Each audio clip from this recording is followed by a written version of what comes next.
नमस्कार, मैं आकाश स्वागत करता हूं आपके अपने YouTube चैनल आकाश सर भंगरा पर। पिछले वीडियो में मैंने चैप्टर नंबर 2 के सभी न्यूमेरिकल बता दिए थे और मैं आज लेकर आया हूं एक नया वीडियो फिजिक्स सेकंड का, जिसमें मैं चैप्टर नंबर 3 प्रिज्म के न्यूमेरिकल बताने वाला हूं। तो शुरू करते हैं। प्रिज्म में क्या क्या चीजें दी गई हैं, प्रिज्म में किस तरह से इसके न्यूमेरिकल होंगे, वो देखने हैं आपको। तो न्यूमेरिकल नंबर 2 सभी लोग अपनी अपनी किताबों में देख रहे होंगे। बहुत ही इंपॉर्टेंट सवाल है। तो क्या कह रहे हैं कि 1.5 अपवर्तनांक। तो बच्चे ये किसका मान दिया हुआ है? अपवर्तनांक का मान दिया हुआ है 1.5। अपवर्तनांक वाले पतले प्रिज्म का प्रिज्म कोण 60 अंश है। देखो, एक प्रिज्म है जिसका प्रिज्म कोण दे रखा है 60 अंश, राइट। 60 अंश दिया हुआ है, याद रखेंगे। प्रिज्म का अल्पतम विचलन कोण कितना होगा? इसमें पूछा गया है कि प्रिज्म का अल्पतम विचलन कोण कितना होगा। Delta m is equal to question mark. आपको इसमें प्रिज्म के पदार्थ के अपवर्तनांक का सूत्र लगाना है। तो प्रिज्म के पदार्थ के अपवर्तनांक का सूत्र बच्चे होता है n बराबर sine delta M plus A by 2, ठीक है, और बटे साइन ए बाई 2। ये फार्मूला होता है प्रिज्म के पदार्थ के अपवर्तनांक का। ओके, आप क्या करेंगे बच्चे, यहाँ पे मान रख लेंगे। थोड़ा गौर फरमाइए, 1.5 और ये इसको थोड़ा ऐसे लिख लो, साइन डेल्टा एम प्लस ए बाय 2, ओके, बटे यहाँ आप देखेंगे साइन 60 अंश बटे 2। फिर आप इसको थोड़ा सॉल्व करिए। तो सॉल्व करने पर आपको देखने को मिलेगा इस टाइप से, delta M plus A by 2। Okay, यहां देखेंगे आप 1.5 और इधर देखिएगा साइन 30 अंश हो जाएगा। ठीक है, साइन 30 अंश हो जाएगा। साइन 30 अंश की वैल्यू रखनी है आपको, साइन 30 अंश की वैल्यू रख लीजिएगा। Sine delta M plus A by 2, okay, 1.5 into 1/2। तो आपने क्या किया कि इसको आगे आप कैलकुलेट कर देंगे। देखिए, इसको यहां से डिवाइड करेंगे तो हो जाएगा 0.75। ये वैल्यू आपको याद रखनी है कि कितनी होती है। तो साइन में किसकी वैल्यू होती है? 0.75। मैं आपको यहां बता दूं कि ये वैल्यू होती है 48.6 डिग्री। तो ये आपको यहाँ से याद रखना पड़ेगा, या फिर आपको बोर्ड एग्जाम में यदि इस तरह का सवाल आ जाता है तो उसमें ये वैल्यू दे जाएगी कि ये कितने का होता है। तो साइन 48.5 अंश का ये मान होता है। तो साइन से साइन खत्म हो गया। अब आप क्या करेंगे, इसको कैलकुलेट करेंगे। तो देखिए, delta M plus A is equal to 2 into 0.2 into, देखिएगा 2 इंटू कितना हो जाएगा? 48.5 डिग्री। ठीक है, आप क्या कर देंगे कि इसको कैलकुलेट कर देंगे। इसको कैलकुलेट कर देंगे तो कितना आ जाएगा? डेल्टा एम प्लस 60 अंश, हमने ये भी रख लिया, 60 अंश रख लिया, राइट है। अब इसका कैलकुलेट करोगे तो कितना अंश आ जाएगा? देखिए, 97.2 अंश, 97.2 डिग्री ये रहेगा, राइट। इसका ट्रांसफर कर दो। तो delta m is equal to 97.2 degree minus 60 degree. Okay, delta m is equal to, इस तरह से आपके पास आंसर आएगा 37.2 डिग्री। कितना आएगा? 37.2 डिग्री। इसको आप करेक्ट करेंगे। कुछ किताबों में इसका मान एरर आ रहा है, 30 डिग्री दे रहे हैं, तो 30 ना होगी, इसको 37.2 डिग्री देखना है। इसके साथ ही अगला सवाल देखेंगे। ये सवाल नंबर 2 इंपॉर्टेंट सवाल था, इसका हो गया है। आप लोग नोट भी करते जाएं और वीडियो को लाइक करते जाएं। वीडियो लाइक नहीं करते हो भाई, वीडियो को लाइक करें, ज्यादा से ज्यादा शेयर करें और नोट्स, बेहतरीन नोट्स बनाएं और बार बार उसका रिवीजन करें। बोर्ड एग्जाम में कहीं ना कहीं इस चैप्टर से आपको न्यूमेरिकल देखने को मिल सकता है, छोटा सा कोई। अब आगे पढ़ते हैं सवाल नंबर 3। तो बच्चे, सवाल नंबर 3 में कह रहे हैं कि एक पतले प्रिज्म का प्रिज्म कोण। तो देखो बच्चे, सवाल नंबर 3 है, बहुत ही इंपॉर्टेंट सवाल है। प्रिज्म कोण को ए से दिखाते हैं और ये 4 अंश है, 4 डिग्री दिया हुआ है तथा इसके पदार्थ का अपवर्तनांक दिया हुआ है n बराबर 1.5। ओके, आगे देखेंगे तो आपसे कहा गया है प्रिज्म द्वारा उत्पन्न अल्पतम विचलन कोण कितना होगा, मिनिमम डेविएशन एंगल पूछा गया है, delta m is equal to question mark. मैंने आपको बताया है कि पतले प्रिज्म के लिए एक फार्मूला होता है अल्पतम विचलन निकालने के लिए, delta m is equal to n-1 into A. अब ये हम कैसे जाने कि पतला प्रिज्म कौन है, तो प्रिज्म कोण जो ए का मान हो वो यदि 10 डिग्री से कम हो या 10 ही हो तो वो पतला प्रिज्म माना जाता है। तो उसमें इस तरह से आप निकाल सकते हैं। तो डेल्टा एम एन का मान रख दिया 1.5 माइनस 1 इंटू ए, या आप रख लो 4 रख लो, ठीक है, 4 डिग्री, ये याद रखना ये डिग्री है। तो डेल्टा एम 0.5 इंटू 4 डिग्री, इसका इसमें कैलकुलेट कर दोगे तो आपके पास में आंसर आएगा 2 अंश, 2 डिग्री हो जाएगा। राइट है बच्चे। अब इसी के साथ हम अगला सवाल भी देख लेते हैं। काफी आसान सा चैप्टर है, ज्यादा टफ नहीं है, इसलिए इसके न्यूमेरिकल भी ज्यादा टफ नहीं है, लेकिन है महत्वपूर्ण। छोटे छोटे सवाल हैं, आप लोग उनको देखेंगे। चौथा सवाल कह रहे हैं कि कांच के पतले प्रिज्म का अपवर्तक कोण, चौथा सवाल है, उसमें कह रहे हैं कि कांच का एक पतला प्रिज्म है और उसका अपवर्तक कोण का है, प्रिज्म कोण का है, एक ही बात होती है, 4.5 डिग्री है। ठीक है, तो प्रिज्म कोण का मान आपके पास आ चुका है, 4.5 डिग्री है। यदि कांच का अपवर्तनांक 1.52 है तो अल्पतम विचलन कोण कितना होगा।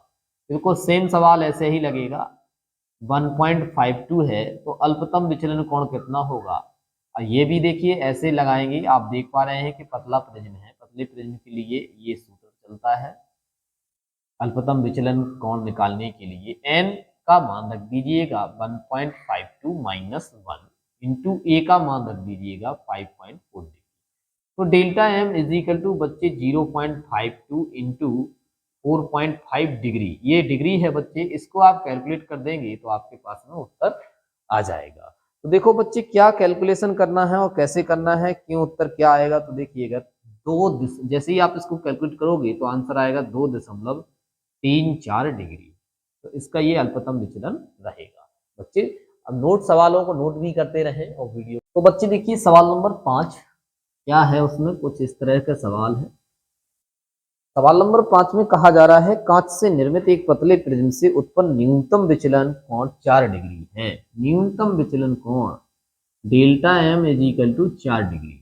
राइट, आगे देखेंगे आप, प्रिज्म कोण ज्ञात कीजिए, कांच का अपवर्तनांक दिया हुआ है, प्रिज्म कोण पूछा जा रहा है और कांच का अपवर्तनांक दे रखा है। तो ए बराबर आपसे पूछा जा रहा है, इसमें भी वही एंगल वही फार्मूला लगाएंगे जो अभी तक लगाते आए हैं आप, इस तरह से। इसमें देखिएगा डेल्टा एम दिया हुआ है 4 degree is equal to n का मान दिया हुआ है 5 माइनस 1 इंटू ए।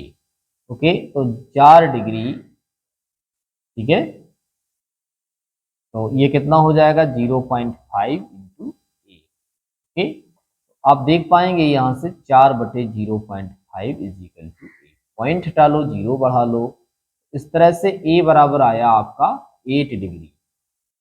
ये आंसर आपका इस तरह से इसमें रहेगा।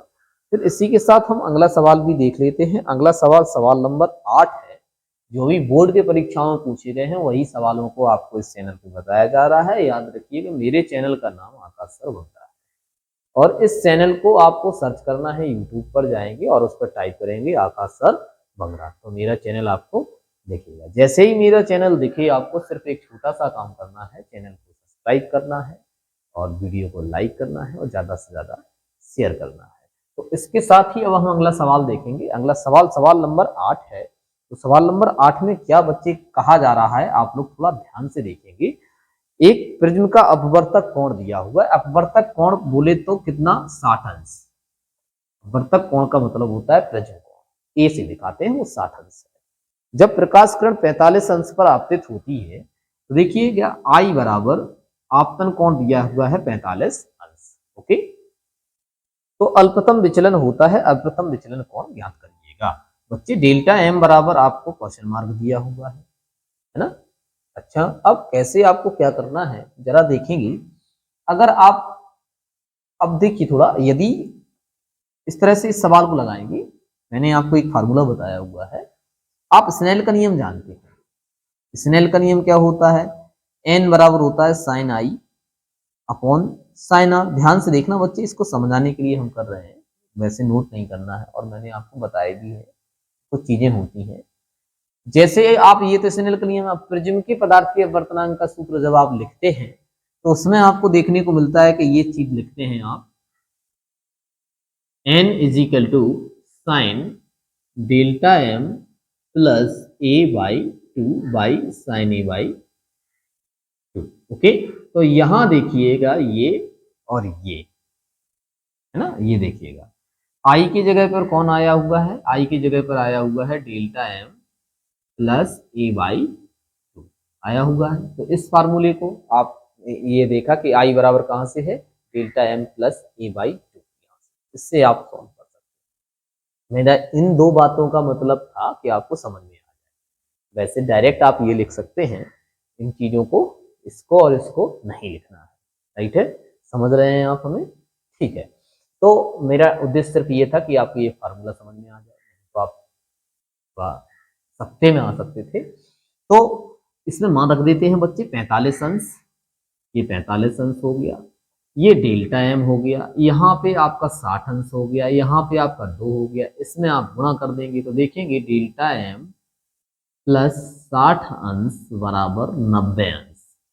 इस तरह से आप 90 अंश माइनस 60 अंश, तो अल्पतम विचलन आया आपका 30 अंश। ओके, अगला सवाल क्या है आप वो भी देखेंगे। अगला सवाल है सवाल नंबर 9। सवाल नंबर 9 में बच्चे क्या बोला जा रहा है, थोड़ा देखते रहें। एक प्रिज्म का अपवर्तक कोण 48 अंश है। बच्चे जैसे ही आप अपवर्तक कोण या प्रिज्म कोण लिखा देखें तो ए का मान लिख लिया करो, 48 अंश है। ओके, आपतन कोण पर प्रकाश किरण गिरने पर एक प्रिज्म के अपवर्तक तल में 48 अंश के आपतन कोण पर, देखो बच्चे इस सवाल में क्या कहा गया है, सवाल नंबर 9 है, एक प्रिज्म के अपवर्तक पृष्ठ पर, अपवर्तक तल पर 48 अंश के कोण पर, आपतन कोण पर, 48 अंश के आपतन कोण पर एक प्रिज्म है, तो प्रिज्म के अपवर्तक पृष्ठ पर 48 अंश के आपतन कोण पर, तो आपतन कोण को आई से दिखाते हैं और वो दिया हुआ है आपके पास में 48 अंश। ठीक है, गिरने पर प्रिज्म की अल्पतम विचलन स्थिति प्राप्त होती है। प्रिज्म कोण 60 अंश हो, तो ए बराबर कितना अंश हो, 60 अंश हो। ओके, अल्पतम विचलन कोण की गणना करिएगा। तो अल्पतम विचलन कोण डेल्टा एम आपसे पूछा जा रहा है, क्वेश्चन मार्क। ओके, अभी अभी जो फार्मूला लगाए थे वही देखो, I is equal to delta M plus A by two. Okay, आपको डेल्टा एम निकालना है, तो ये गुणा कर देंगे, डेल्टा एम प्लस ए बराबर 2i। राइट है, तो डेल्टा एम बराबर कितना हो जाएगा, आप यहां देखेंगे डेल्टा एम बराबर हो जाएगा 2i माइनस ए। तो delta m is equal to 2i का मान हो गया 48 अंश माइनस इसका मान हो गया 60 अंश। यहां से आप इसको कैलकुलेट करेंगे तो ये हो जाएगा आपका, कितना हो जाएगा 96 यानी कि 96 अंश माइनस 60 अंश, तो कितना बचा आपके पास में 36 अंश। ये आपका इस तरह से आंसर रहेगा बच्चे। अच्छा, अब आप थोड़ा आगे की ओर चलेंगे। आगे आपको किसी पदार्थ के बैंगनी तथा लाल रंग, 11 नंबर सवाल है, इसको आप देख रहे होंगे अपनी अपनी किताबों में। बैंगनी और लाल रंग, बैंगनी तथा लाल रंग के प्रकाश के लिए अपवर्तनांक दिए हुए हैं। बैंगनी रंग अपवर्तनांक को एन से दिखाते हैं, बैंगनी के लिए वी लगा दिया, लाल रंग इसको आर से दिखा दिया। दोनों रंगों के अपवर्तनांक दिए हुए हैं 1.6, 1.52, 1.52। ठीक है बच्चे, 52 नहीं है, इसमें 4 है। तो देखिएगा दोनों रंगों के अच्छा, तो ये देखिएगा इस सवाल में आपसे कहा गया है कि बैगनी और लाल रंग के अपवर्तनांक क्रमशः 1.54 और लाल का दिया हुआ 1.51। ये आपको अपवर्तनांक दे रखे हैं। यदि इस पदार्थ से प्रिज्म कोण का मान 5 अंश हो, तो ए बराबर 5 अंश हो, तो आपसे कहा जा रहा है कोणीय परिक्षेपण ज्ञात करिए। ठीक है, कोणीय प्रक्षेपण थीटा बराबर एक डेरिवेशन कराया जाता है। इसमें आपको एक सूत्र दिया जाता है, थीटा बराबर एन भी माइनस एन आर इंटू ए, कोणीय प्रक्षेपण। ठीक है, तो ये इसका सूत्र है। तो एन भी का मान रख दीजिएगा आप 1.54 माइनस 1.51 इंटू ए का मान रखेंगे 5 अंश। इसको आप घटाएंगे, कैलकुलेट करेंगे, आंसर निकाल लेंगे। देखो बच्चे, जैसे ही आप इसको घटाएंगे तो आ जाएगा आपके पास में 0.03 और ये रहा आपका 5 अंश।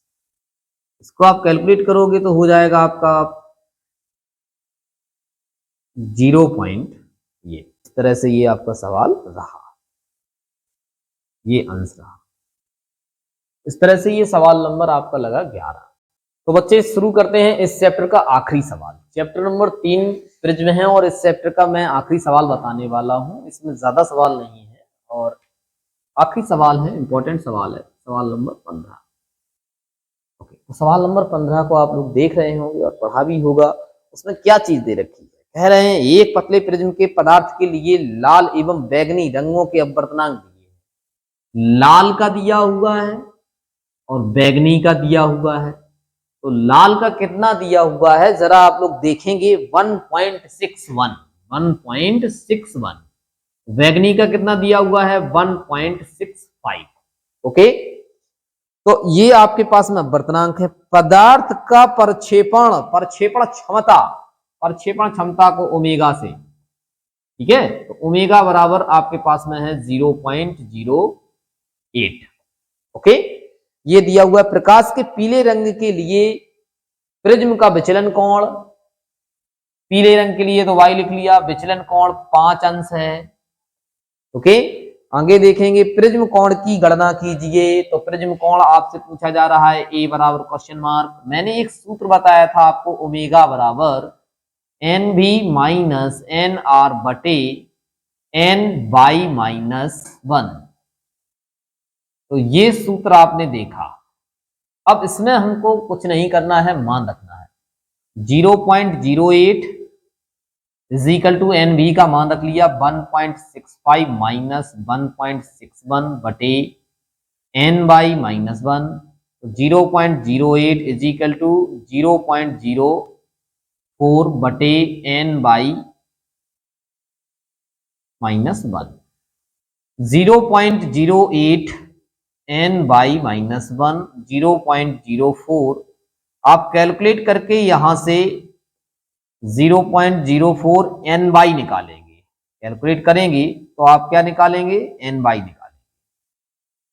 राइट है, तो देखिए इसको कैलकुलेट कर देंगे तो यहां हो जाएगा 1/2 n by -1 is equal to, ये हो जाएगा 0.5। ओके, तो एन बाई पीले रंग का जो आपका विचलन अपवर्तनांक आया है वो आया आपका 1.5।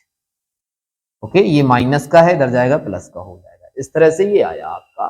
अब हमें चाहिए क्या, हमें चाहिए ये। तो हम जानते हैं डेल्टा बराबर होता है n-1 इंटू ए। अब येलो रंग के लिए है तो येलो लगा दो।